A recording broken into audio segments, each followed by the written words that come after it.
محترم علماء اکرام اور اساتذہ نظام، جیسا کہ آپ سبھی کو معلوم ہے کہ آج کی یہ پرنور اور بابرکت محفل بزم خطابت کے نام موسوم ہے۔ بسم اللہ الرحمن الرحیم۔ ایسا مصطفیٰ سے کیا کہنا، غم کے مارے سلام کہتی ہے، یاد کرتے ہیں آپ کو شام و سحر، دل ہمارے سلام کہتے ہیں۔ الذي فضل سيدنا ومولانا محمدا على العالمين، أما بعد، قال الله تعالى: أعوذ بالله من الشيطان الرجيم، بسم الله الرحمن الرحيم، ومن الناس من يشتري لهو الحديث ليضل عن سبيل الله بغير علم إلى آخر الآية، صدق الله العظيم۔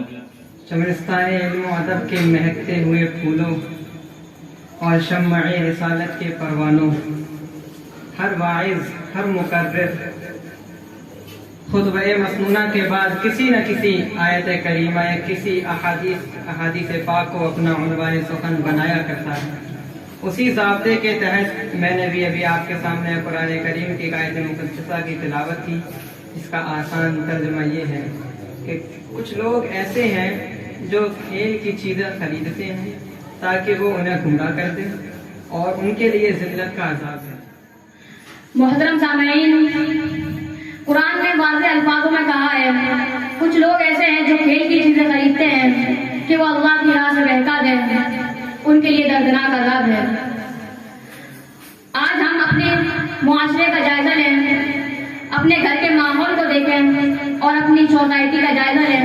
تو یہ اندازہ ہوا کہ ہم گناہوں کے دلدل میں پھنستے جا رہے ہیں۔ آج ہمارے پاس ہر گھر میں کھیل کی باتیں ہو رہی ہیں،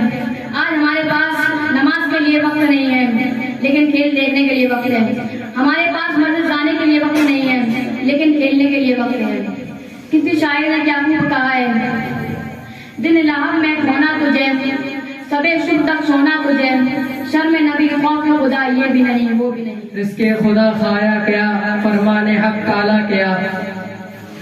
شکر کرم تر سے سزا یہ بھی نہیں وہ بھی نہیں، علم و عمل کی یہ کوتاہی، قلب و نظر کی یہ گمراہی،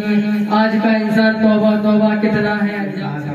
ہم اپنے مہمانان اعظم اور اساتذہ اکرام کے ساتھ ساتھ آپ تمام کا بھی دل کی گہرائیوں سے شکریہ ادا کرتے ہیں کہ آپ تمام کے تعاون سے آج کا ہمارا پروگرام کامیابی کے ساتھ